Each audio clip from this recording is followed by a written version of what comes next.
혹시 생각해 보신 적 있나요? 내가 목숨처럼 품에 안고 키운 아이가 사실은 남의 자식이었다면 10년 동안 밤마다 열을 재고 아플 때마다 병원으로 달려가며 첫 걸음마와 첫 말을 함께한 손주. 그런데 어느 날 병원에서 듣게 된 한마디가 제 세상을 무너뜨렸습니다. 이 아이의 혈액형이 가족과 전혀 맞지 않습니다.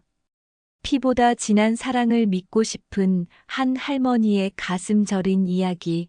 끝까지 지켜봐 주시고 좋아요와 구독으로 응원해 주세요. 박정수는 새벽 5시면 어김없이 일어나 손주 수혁이의 아침을 준비했다. 올해 초등학교 4학년인 수혁이는 정순에게 있어 세상 그 무엇보다 소중한 존재였다. 아들 민수와 며느리 은영이가 맞벌이를 시작한 지 벌써 10년, 갓난아기 때부터 수혁이를 키워온 것이다. 할머니, 오늘 급식 뭐예요? 수혁이가 잠결에 묻자 정수는 미소를 지었다. 오늘은 치킨이래. 수혁이가 좋아하는 거네. 정수는 아이의 머리를 쓰다듬으며 옷을 입혀주었다. 10살이 되어서도 아직 어린 티가 많이 나는 수혁이었다. 아침을 차려주고 학교에 보낸 후 정수는 며느리 은영과 함께 설거지를 했다. 은영은 늘 수혁이에게 차갑게 대했다. 다른 엄마들처럼 아이를 안아주거나 뽀뽀해주는 모습을 본 적이 없었다.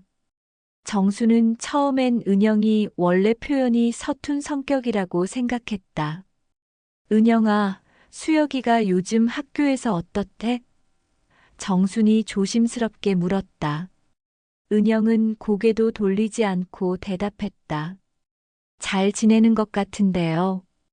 어머니가 더 잘 아시잖아요. 어딘지 모르게 쌀쌀한 어조였다. 저녁이 되어 아들 민수가 퇴근하면 정순의 하루가 완성됐다. 수혁이는 아빠보다 할머니에게 더 애교를 부렸다. 할머니, 숙제 도와주세요. 할머니, 책 읽어주세요. 정수는 그런 수혁이가 너무 사랑스러웠다. 친자식도 이렇게 의지하지 않았는데 손주는 달랐다. 며느리는 늘 일찍 잠자리에 들었고 아들은 피곤하다며 텔레비전만 봤다. 정수는 혼자 수혁이를 재우며 하루를 마감했다. 아이의 잠든 얼굴을 보며 정수는 생각했다. 이 아이만큼은 내가 제대로 키워야겠다고. 그날은 평범한 목요일이었다. 수혁이가 학교에서 넘어져 무릎을 다쳤다는 연락을 받고 정수는 서둘러 병원으로 달려갔다. 다행히 큰 상처는 아니었지만 의사는 혹시 모르니 간단한 검사를 해보자고 했다. 혈액형 검사도 함께 해볼까요? 아직 정확한 혈액형을 모르신다고 하니까요. 의사의 말에 정수는 고개를 끄덕였다. 수혁이는 겁이 나는지 정순의 손을 꼭 잡았다. 할머니, 무서워요. 괜찮아, 수혁아. 할머니가 여기 있어. 검사 결과는 며칠 후에 나온다고 했다. 정수는 수혁이 손을 잡고 집으로 돌아왔다.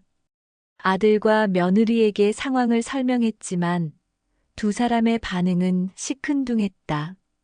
특히 은영은 그런 검사까지 할 필요가 있었나요? 라며 불만을 표했다. 사흘 후 정수는 병원에서 전화를 받았다.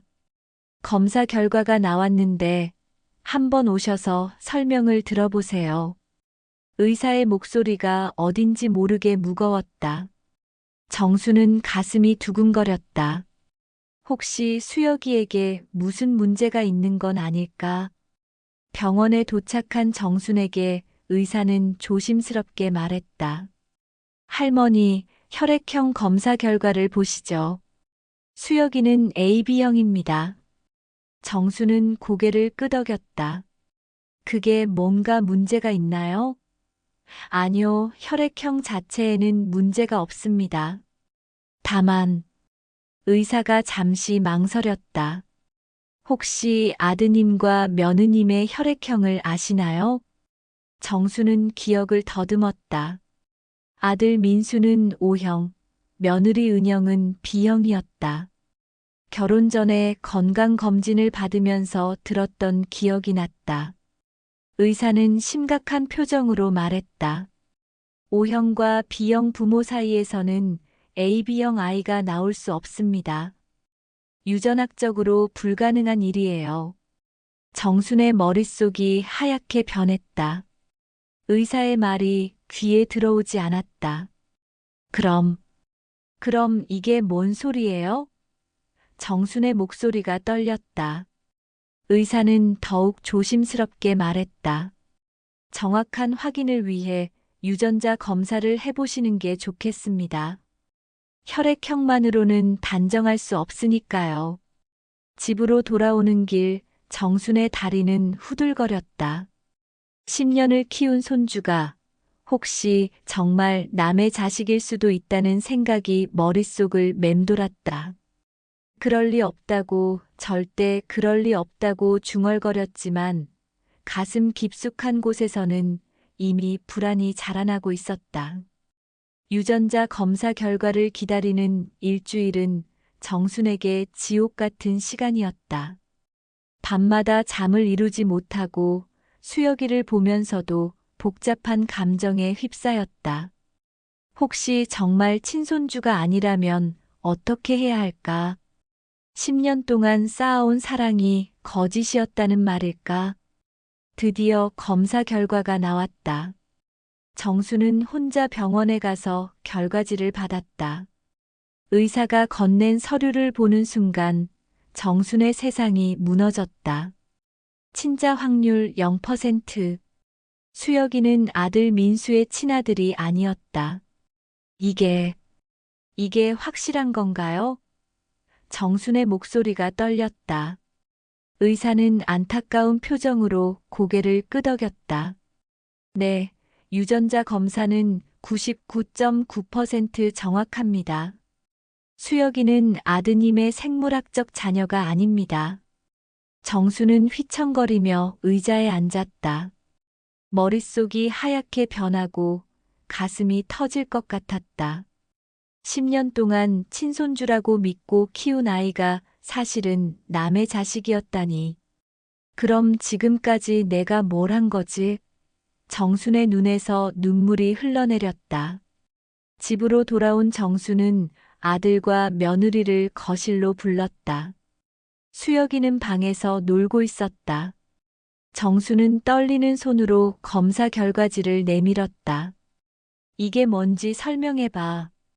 정순의 목소리는 차갑고 낮았다.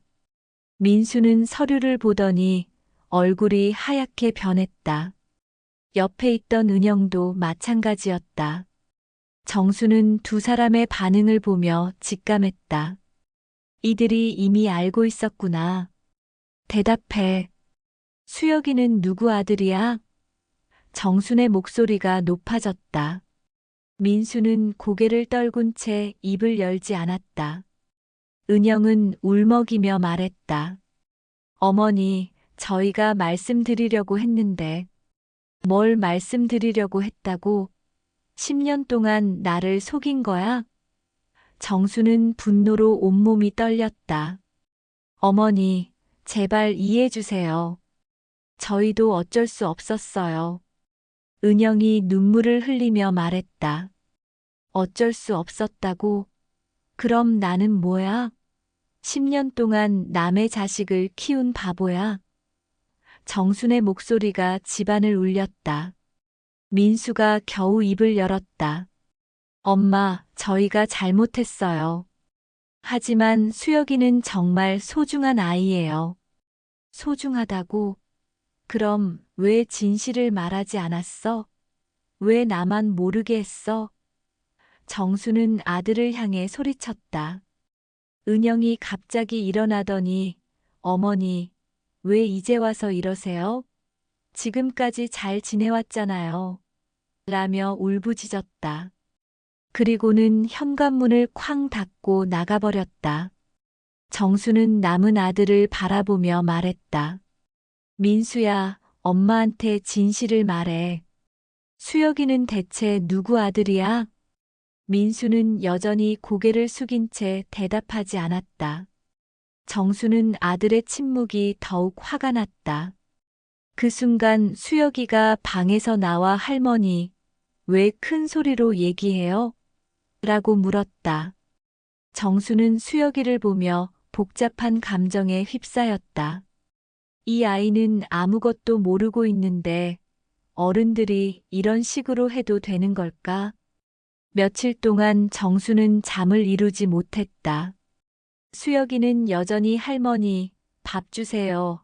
할머니, 책 읽어주세요. 라며 평소와 다름없이 굴었지만 정수는 그런 아이를 보면서도 복잡한 마음이 들었다.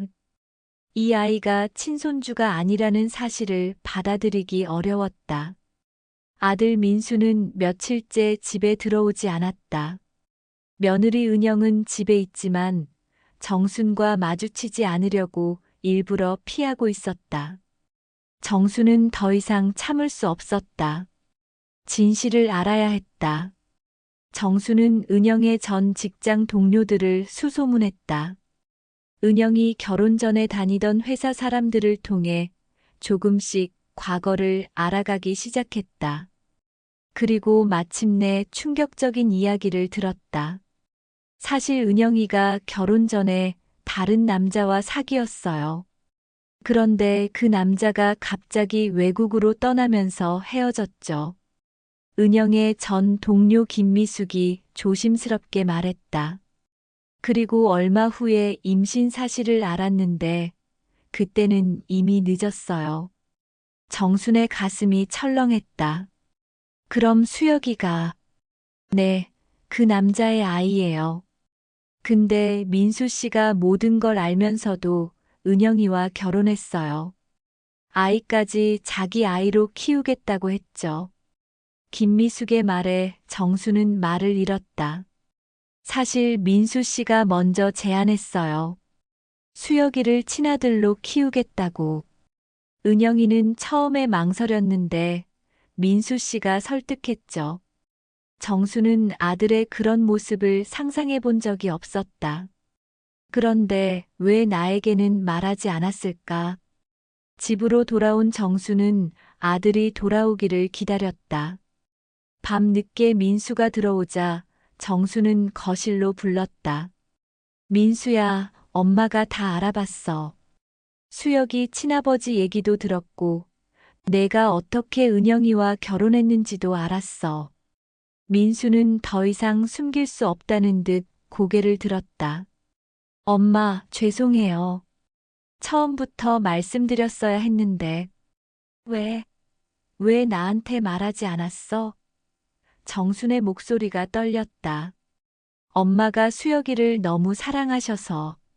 말씀드리면 아이를 멀리 하실까봐 무서웠어요. 민수의 대답에 정수는 허탈했다.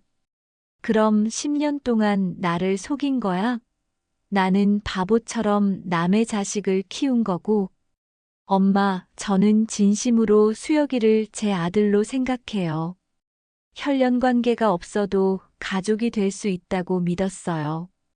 민수의 말에 정수는 복잡한 감정에 휩싸였다. 아들의 마음은 이해가 되지만 속았다는 배신감은 쉽게 사라지지 않았다.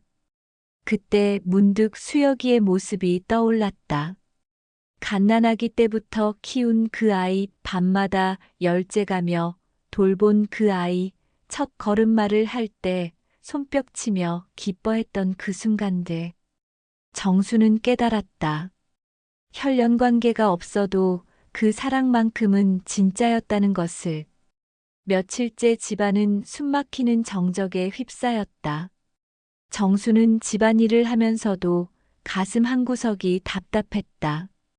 은영과 눈이 마주치면 둘 다 고개를 돌렸고 민수는 일 핑계를 대며 집에 늦게 들어왔다.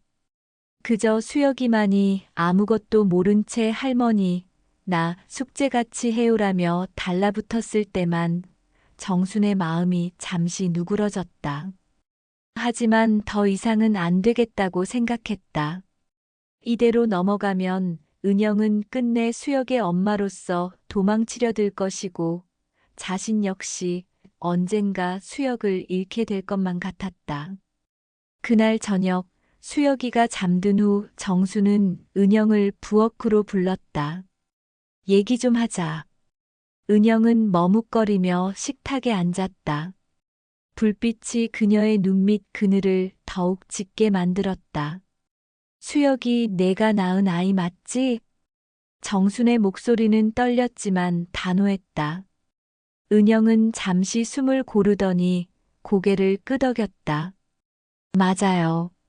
제 아이예요. 그럼 왜 이렇게까지 했어? 왜 나한테는 한마디도 안 하고, 왜 10년 동안 나를 속였어? 은영의 눈가가 붉어지더니 눈물이 또르르 흘렀다. 죄송해요. 처음부터 자신이 없었어요. 임신했을 때 이미 민수 씨한테 버림받을 줄 알았어요. 그런데 민수 씨가 제 손을 잡아줬어요. 그냥 그거 하나로 살았어요. 그래서 이 아이를 나한테 맡기고 내가 엄마 노릇 하나도 안 한 거야? 정순의 목소리가 점점 높아지자 은영도 울음을 삼키며 말했다. 어머니가 너무 잘해주시니까 제가 더 할 수가 없었어요. 할머니 앞에서 엄마 노릇을 하면 수혁이가 더 혼란스러울까봐, 아니, 솔직히 무서웠어요. 제가 엄마 자격이 있나 싶어서. 정순의 눈에서도 눈물이 흘렀다. 엄마 자격이 있냐고? 그건 나도 몰라. 나도 엄마 노릇 못한 거 많아. 그런데 말이야, 이 아이는 나를 살고 싶게 만든 아이야. 내가 낳았을지 몰라도 이 아이는 나한테도 생명이야. 은영은 고개를 떨군 채 흐느꼈다. 죄송해요. 어머니가 계셔서 수혁이가 이렇게 클 수 있었어요. 그런데 이제라도 엄마가 되고 싶어요. 수혁이한테 부끄럽지 않게 살고 싶어요. 정수는 한참을 말없이 은영을 바라보다가 떨리는 손을 내밀었다. 그래, 이제라도 제대로 해. 수혁이는 아직 어리니까 엄마 품이 필요해. 더는 도망치지 말고. 두 사람의 손이 맞닿자 은영은 그 자리에서 무너져 울었다. 정수는 그녀의 등을 토닥이며 눈을 감았다. 그래, 이제라도 내가 엄마가 돼야지. 난 그걸 기다려왔다. 며칠 후 정수는 은영에게 전화를 걸었다. 오늘 날씨 좋더라. 같이 나가자. 은영은 조심스럽게 대답했다. 네, 알겠어요. 그날 오후 세 사람은 동네 공원으로 나왔다. 봄 기운이 완연해 그네에 매달린 수혁의 웃음소리가 공원에 울려 퍼졌다. 할머니, 엄마, 나봐요. 정순과 은영은 벤치에 나란히 앉아 아이를 바라보았다. 아직 어색하지만 두 사람 사이의 공기는 이전보다 한결 부드러웠다. 잠시 침묵이 흐른 후 은영이 먼저 입을 열었다. 어머니, 지난번 말씀 마음에 남았어요. 저도 사실 수혁이가 없었으면 이렇게 못 버텼을 거예요. 정수는 고개를 끄덕이며 빙긋이 웃었다. 그래, 나도 마찬가지야. 나도 그 아이가 없었으면 벌써 포기했을 거야. 그러니까 이제부터라도 제대로 해. 더는 엄마 노릇을 나한테 떠넘기지 말고. 은영의 눈가가 다시 젖었다. 죄송해요. 앞으로는 수혁이 곁에 있을게요. 아이가 자랑스러워할 수 있는 엄마가 될게요. 정수는 은영의 손을 꼭 잡았다. 그래. 둘이 힘을 합치자. 그게 이 아이를 위해서야. 은영은 고개를 끄덕이며 웃었다. 네, 어머니. 그날 밤 수혁은 할머니와 엄마 사이에 끼어 잠들었다. 자다 말고 중얼거렸다. 할머니, 엄마 내일도 같이 놀아요. 정수는 아이의 볼에 입을 맞추며 속삭였다. 그래, 내일도 모레도 언제까지나 내 곁에 있을게. 정수는 잠들어가는 아이를 바라보다가 은영을 향해 미소 지었다. 은영도 눈물을 글썽이며 고개를 끄덕였다. 서로를 바라보는 두 사람의 눈빛 속에는 아직 상처가 남아 있었지만 그보다 더 큰 다짐이 있었다. 이 아이를 위해서라면 우리도 달라질 수 있어. 창밖에는 부드러운 봄바람이 불었다. 정수는 다시 한번 깨달았다. 가족은 피가 아니라 마음으로 이어진다는 걸 이 아이가 가르쳐 줬구나. 정수는 은영의 손을 꼭 잡았다. 그리고 마음속으로 다짐했다. 앞으로도 이 아이가 웃을 수 있도록 언제까지나 함께 하리라. 오늘 이야기 공감되셨다면 구독과 좋아요 눌러주시고 다음 이야기에서 또 만나요.